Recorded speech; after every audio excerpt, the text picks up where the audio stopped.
Hey everybody, and welcome to VINwiki. Today we've got something a little bit different for you. We're going to be appraising the collections of various YouTubers and automotive influencers. I'm going to be doing that alongside John Tamarian of Curated and John Ficarra of Ficarra Classic. And we're going to go through over the next few weeks several different interesting influencers and telling you what we think their car collections are worth. And today we're going to be starting with the Hooptie fleet. Everyone's favorite, the dumbest automotive channel in all of YouTube, Tyler Hoover's insane collection of cars. And this is all made possible by ModFind. ModFind is an automotive marketplace that lets you buy or sell new, used, aftermarket OEM parts, memorabilia, even cars. So be sure to check out ModFind at the link in the description below. They've just updated their app and they've been supporting VINwiki for several years now. It's an awesome company with an awesome founder, and we can't appreciate them anymore for what they're doing to allow this to be possible. So check out ModFind today at the link in the description below. The first one is his 2009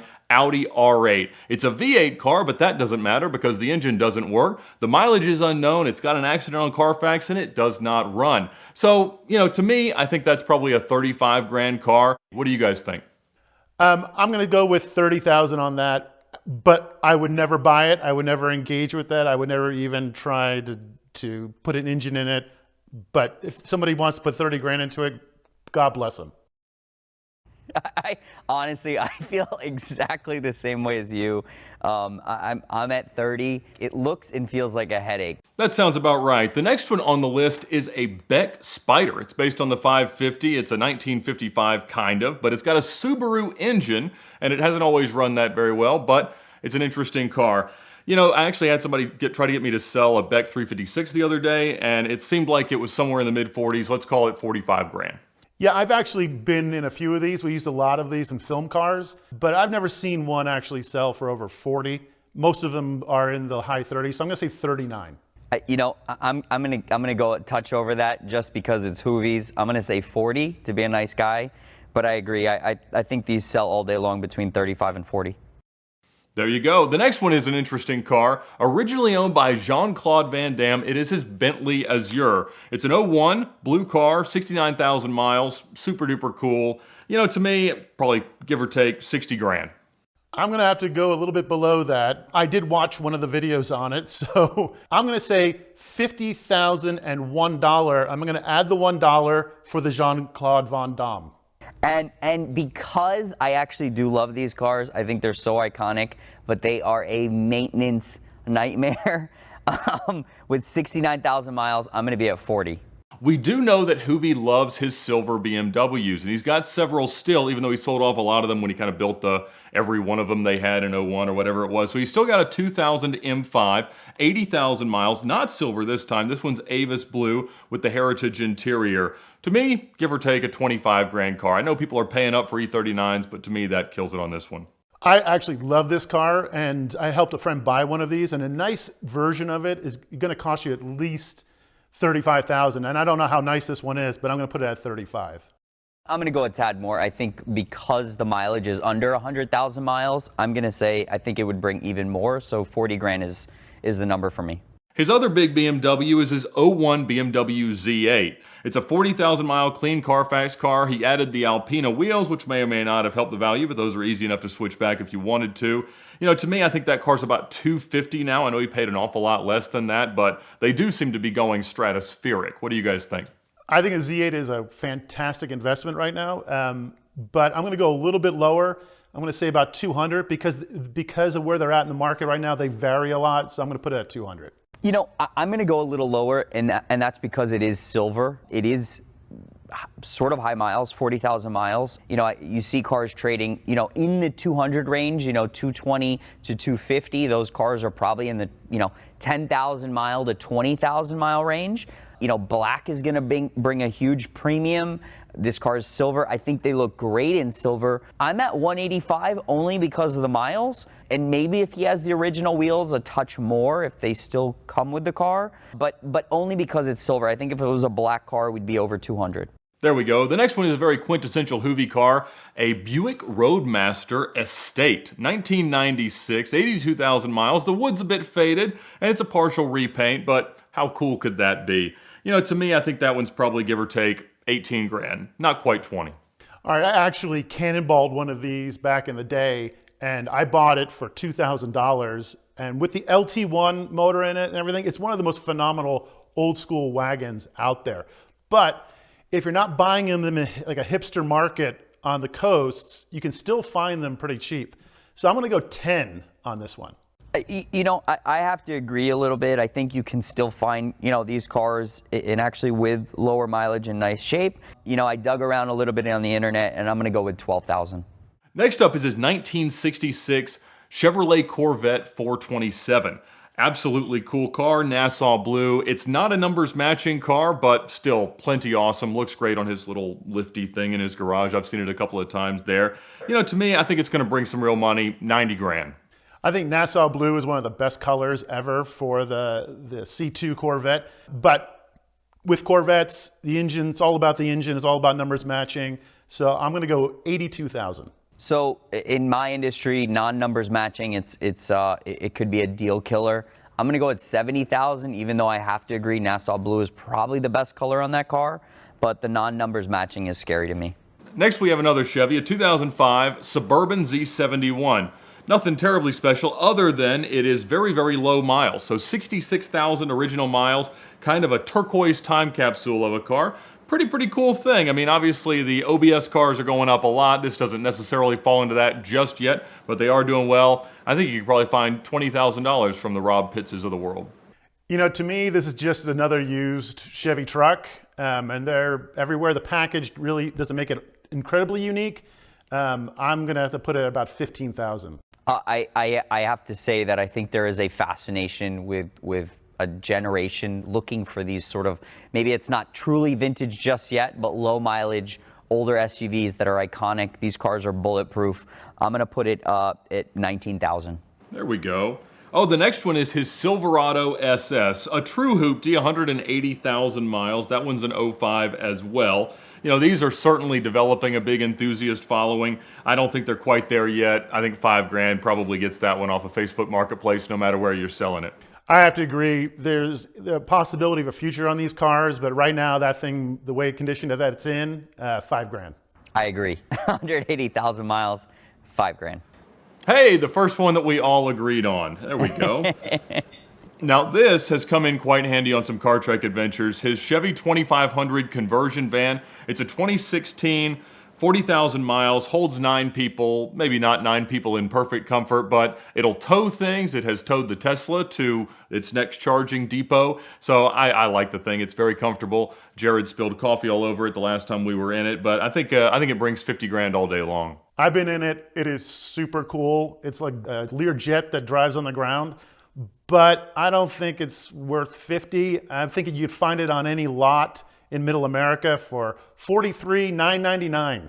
I agree with that. I'm going to hit it at 50,000 as well. Next, one of his most recent Car Trek cars, which, John, you've already had the chance to appraise, his 2003 Dodge Viper. It does have a salvage title, but it's very low miles, 18,000 miles. I think it's a 35 grand car. I think it could bring some more. The premise there was gas guzzlers for the price of a Model 3, and to be quite, it was just perfect. We needed a Gen 3 Viper. We needed a Viper for finally on Car Trek, and so I love seeing it around, but my choice was considerably better for that round.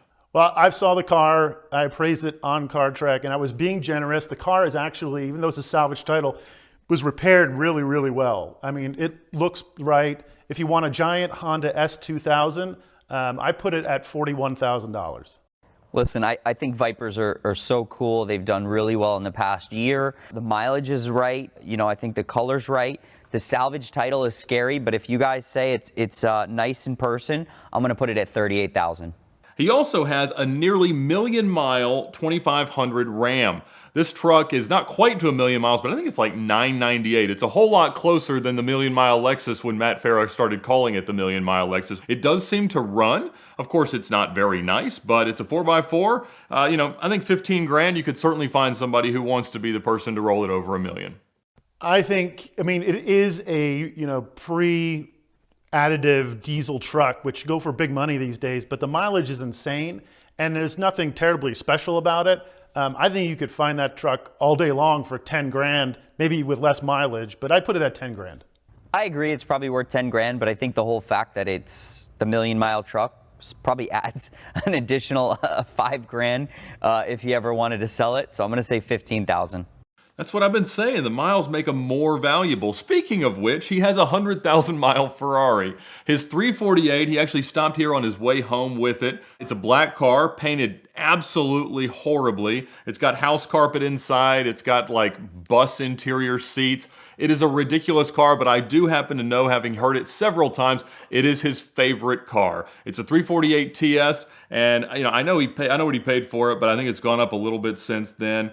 Let's call it, I don't know, I think 45 grand is what I put down. I actually have a friend who has one of these cars with well over 100,000 miles on it, almost double that. And they'll take the mileage with the right maintenance, but this car's, it's pretty hoopty. So I'm gonna have to put it, because to get it back to any kind of real driving condition is gonna cost a bundle, so I'm gonna put it at 40. I love these cars. I have a 348 myself. I think they're incredible, but they are expensive to maintain. I put it at 30,000 because you could drop $20,000 on this car so quick. Oh, I'm sure it needs 2 or 3 of those $20,000 services, but that one's probably the least curated, qualified car that he has, but probably the most qualified car that he has is the 456 GT that he used in Car Trek 4. It is exquisite. It does have a little bit of paint work, but it seems to have been done pretty well. It's gorgeous in light blue. I think he could find somebody to pay him 80 grand, maybe even a little bit more, and I know he paid an awful lot less than that. I evaluated this car on Car Trek, and I'm actually going to raise the price, I think I said on the show, because it is a dynamite car. It's a manual transmission V12. I don't think you could find that car anywhere for less than 90 grand now in that kind of condition with that kind of mileage. So I'm putting it at 90. I hit this car at 70,000, but at that number, I would buy it. I love these cars. They're very comfortable. They're fast. They're smooth. That being said, I still think it's hard to find an end user, a buyer today. How many guys are looking for a 456? But I think they have a huge future. I love them. I think they're awesome. Next is the Rock Special. It's a 1996 Ferrari 355 Spyder in Giallo Modena yellow. I love these cars. It is a manual car. I think it's 70 grand all day long, maybe a touch more, and one of my favorite Ferraris to drive. I have to agree, a yellow 355 is dynamite to look at. They're great to drive. They are expensive, but this had an engine out service already. So I think probably a lot of the big issues have probably been addressed. So I'm gonna have to put it at 80,000. I'm close to that number. I'm at 75,000. You're 5 years away from having to do another engine out service. So these cars are very expensive to maintain, but a yellow 355 is so iconic. I think there's a generation that are absolutely in love with these cars, and I think these cars are going to explode over time. Next is the most Ed Bolian car that I think Hoovie has ever owned, and he just bought it. It's a 2012 458 Spyder with almost 90,000 miles and a rebuilt title. I think the car's 120 grand and well bought at what Hoovie paid for it. I think he bought a great car, but he bought the wrong one. That car looked like it had so many issues. On his video, I think he said he bought it for $99,999 or something like that. And he dumped a minimal amount of money into it to get it back on the road. So I'm going to say he didn't gain a dollar on it, and I'm going to put it at $99,999. I'm going to say 100,000. I think the buyer pool for this type of 458 is really small. It's Ed Bolian and maybe a few other people. I was so impressed when Hoovie found this car, his Hertz Rent-A-Racer. Super duper cool. I think it is just great. It's got some awesome patina on it. It was a proper Group B race car, and it's got a period race engine. So I think 150 grand, it's just super awesome. I was so happy for him to get a car like that. I can't imagine a better first historic race car for anybody. It's Mustang based, you know, the parts are easy to get. It's actually a great driving car, but there's a few of them on the market. There were a lot of Group B car Mustangs back then. So I'm going to put it at about 130. Listen, I think this car is absolutely stunning. This is one of the most iconic cars, you know, looking back in history, and I think I would love to own this car personally. So cool, so much character. I put it at 140,000. He also just bought, I think, his first new car. He bought a brand new GT500. It was not like a full carbon wheel, everything crazy option car, but he bought it for back of its $83,000 MSRP. And like most new cars today, I think it would sell for a little bit more. I'm going to call it 90 grand. To buy a new car and see it go up in value doesn't happen very often, but with this particular car, you got over 700 horsepower and it's just an amazing vehicle. I'm going to put it at 101,000. So it's funny, I didn't realize this was the first new car that Hoovie had bought, because I was actually specking out one of these on the Ford website the other day. I put it at 110 because I don't know if all the options, I know the handling pack, and the world is slowly changing, and I think this last generation of modern cars like this, I think they're just going to go down in history. I totally agree. It is a special one. So is his 1994 Jeep Wrangler. He used this as his SUV entry in CarTrek 6, and the SUVs of CarTrek 6 were some of my favorite CarTrek cars. That's when I built the 2008 Cayenne S that we ended up driving up a ski slope. I think it's 15 grand all day long, maybe even more. It has one of the best sort of like aged Jurassic Park liveries that I've seen on one. You see so many of them that are just perfect, but this one sat outside in Arizona before he bought it for car issues. Just an awesome thing. I got to watch Hoovie drive this up a snowy mountain, and so I admire the vehicle and what it can do. I admire most old Jeeps, but that's all this thing is an old Jeep. You can get the sticker pack on Etsy. I don't think that adds a whole lot of much value to it, except to a certain amount of old people from the 90s. So I can't see it fetching more than about 12,000. I disagree with that a little bit. I think, these sort of, that 90s generation of sort of cool items, it's super cool. I don't know how I'm that much higher than you guys, but I'm at 20,000. Now the Lamborghinis, which I know we can talk an awful lot about. We'll start with the Countach. He's got a 25th anniversary Countach. And John, why don't you start and tell us what you think about that one? I know you know it well. Well, as you guys know, I tried to buy it not once, but twice. Recently, we've seen a car sell for $450,000, a red tan anniversary with almost identical miles. My opinion is this car is worth $450,000 all day long. 450 grand. Holy cow. That will certainly be Hoovie's most impressive car buying and selling feat, assuming he doesn't ride it all the way back down, which he's prone to do. But I don't know that it's quite 450. I certainly think it's 400 today, which is still unbelievable. They are wonderful looking cars, not my cup of tea to drive, but Ficarra, what do you think? Well, I wouldn't be so presumptuous, talking to two Lamborghini experts. So, and you're the guys who I probably would call if I had to evaluate one of these. So I'm going to be really safe on the Lamborghinis, and I'm just going to go right between the two of you at 425. Smart man. There you go. The next one is his Diablo that he bought as a pair with this Countach from a guy who likes tanks more than Lamborghinis, as we now understand it. I love this car because on the exact same day, John Tamarian, you know that you helped me buy a car that was the same thing, but just much, much cheaper. Also a silver 1997 Diablo Roadster. His is exceptionally nice, very low miles. It has barely been driven because he continues to be waiting on parts. I know the steering's giving him a lot of issues, but regardless, I think the car is 300 grand today, maybe even a bit more. Recently, a similar car with 3,000 miles, silver black, traded at almost 470,000. I hit it at 325 because of the miles. But again, I think it's an incredible car.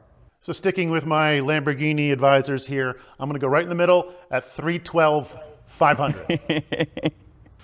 You're working hard, John. I appreciate that.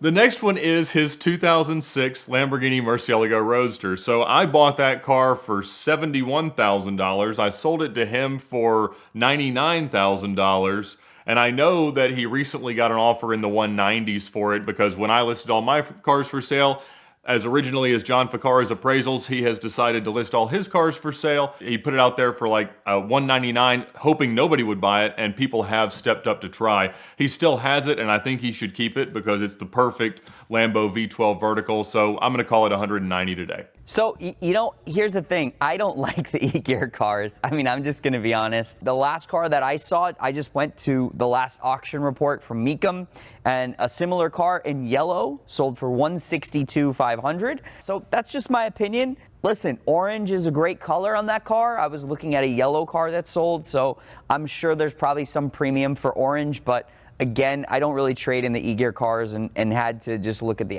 last auction result. He has a 2010 Land Rover Range Rover supercharged autobiography. An absolutely terrible car to own from a maintenance perspective. It has no history of having the timing chains done. I had one of these. My wife drove it for a couple of years. It did have the dreaded timing chain ailment, and that ended up being like $9,000 to fix, and I shopped around to everybody. You cannot buy engines for them because they all need engines.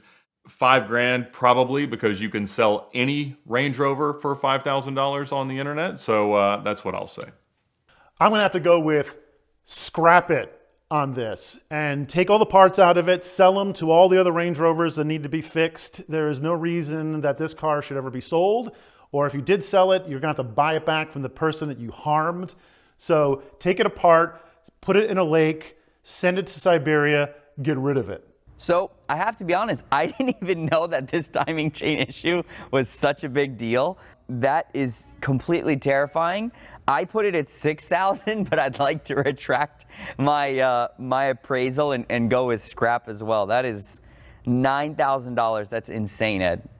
His next one is his Mybach 57. It was famously painted very poorly by his local Mako shop. It is a two-tone Mybach though, so even though it's a salvage title and absolute hoopty, I still think you find somebody to pay 35 grand or so for the car. I think these cars are really cool, and the depreciation is massive. I mean, the car you're getting for the value, of course you got to keep it alive, but since it was a Mako paint job, I was going to say 30, but it's a Mako paint job, so I'm going to have to say $29,995. I was fortunately but unfortunately an owner of one of these. I bought a beautiful black, one owner, like 15,000 mile car, and man, it was so expensive to maintain. The car came with about $80,000 in receipts, and I still was like hemorrhaging money. I sold it, unfortunately, because I loved it. It was so cool. I think they actually have some sort of a cult collector following in the future, but I put this at 25,000 just because it's impossible to keep on the road. Speaking of impossible to keep on the road, we have one that actually is known to go an awfully long way. He's got a 200,000 mile 84 300 SD in petrol green metallic. It's also a 4-speed swapped car. Super duper cool. I know that Hoovie's relationship with the Wizard really began around their mutual love for diesel Mercedes. And so I think this one is super, super cool, and super cool for what it represents with Hoovie. So if somebody else were to buy it, it would still add the provenance there. I think 12 grand for it. I think these are great cars. These are legitimate 1 million mile cars. And the 4-speed swap is super sweet, but you can find them pretty cheap still. So I'm gonna put it at about 10. I agree. I think you can still find them cheap. I dug around a little bit and I found a few. I'm gonna put it at 6,000 just because I think you can still find them cheap. Now, amongst his entire collection of cars, the one that I know he will never sell is his grandmother's 500 SL. It would be, just based on the fact that it's an 80s car. It's a gray market car. Came in when she imported it. It's got about 130,000 miles. I know it was Hoovie's first car. I think if you had to really value it, it's probably a $25,000 car, give or take, but endlessly cool. You're not gonna sell grandma's car, so I don't even know why we're valuing this, but I agree that it's about a $25,000 car, but I got to give grandma something there, so I'm going to say it's going to be about $30,000. You know, I think these cars are so cool. The Euro cars are even cooler, just the way they look, the headlights, etc. I'm still going to put it at 20,000 because of the miles. You can still find them. Yeah, Euro cars probably going to bring a premium, but you can never sell this, so who really cares the value?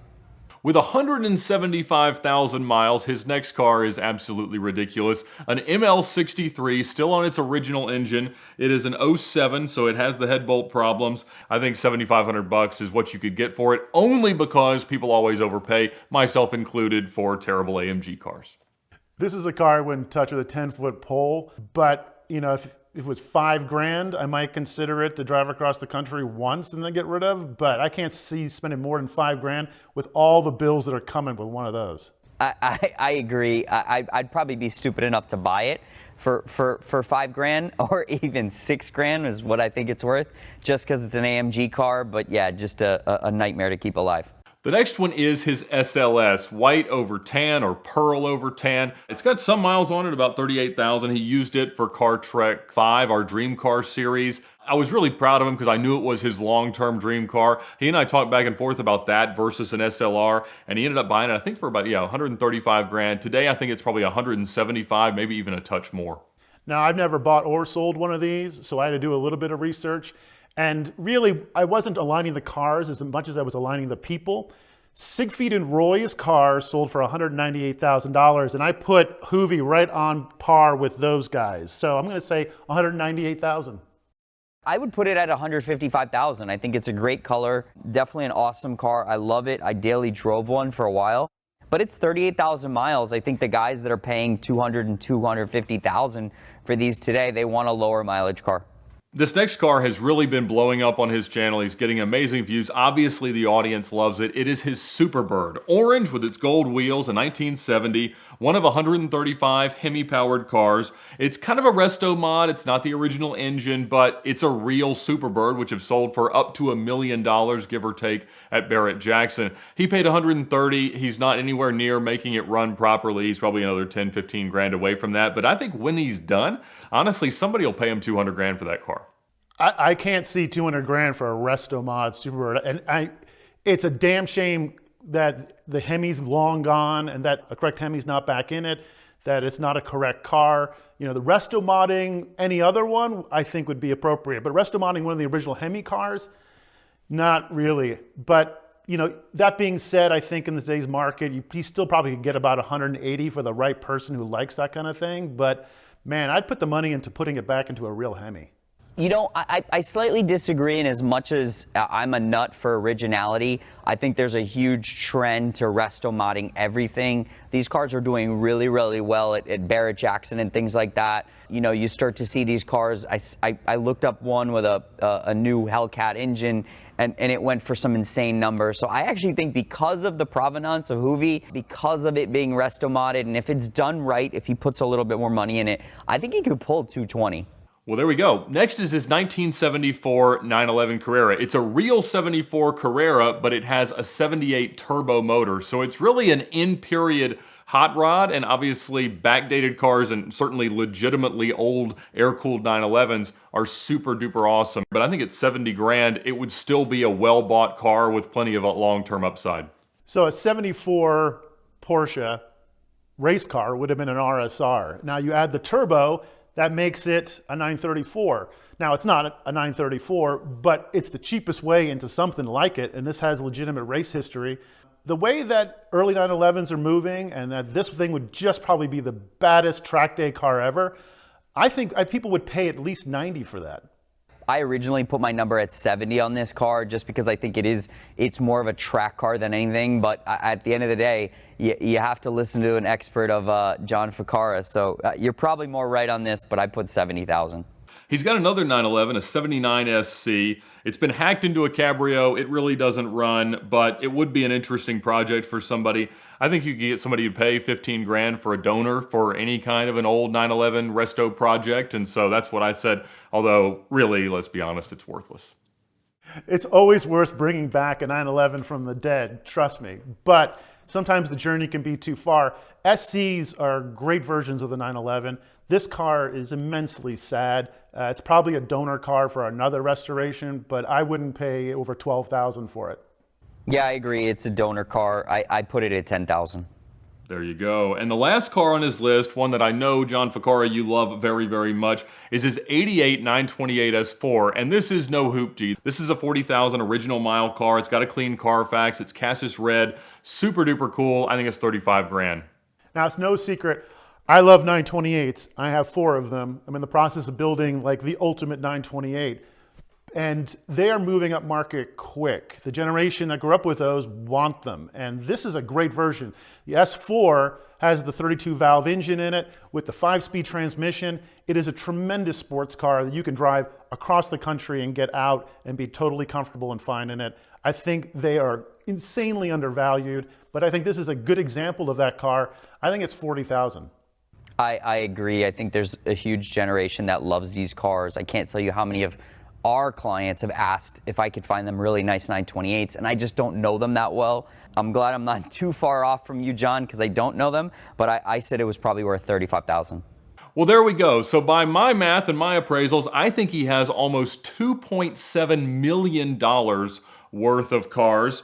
Fakara, you were a little bit behind me at about 265, and Tamarian just shy of 2.6, 2.58. So, I mean, holy cow, the guy has made a tremendous amount of money on cars, which is something we never expected out of him. So what parting thoughts do each of you have for our good friend Tyler Hoover?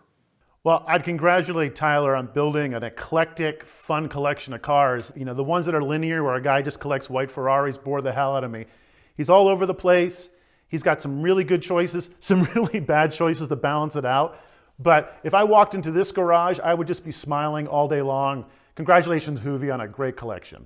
Man, I am so impressed. Honestly, I didn't realize how eclectic his taste was. I think he's, you know, everything from the M5, Z8, 456 GT. Obviously, you guys know I'm a Lambo nut, and I've tried to buy his Lambos. But honestly, you know, with the exception of a few salvage cars and cars with missing engines, etc., like that, I think it's an incredible collection.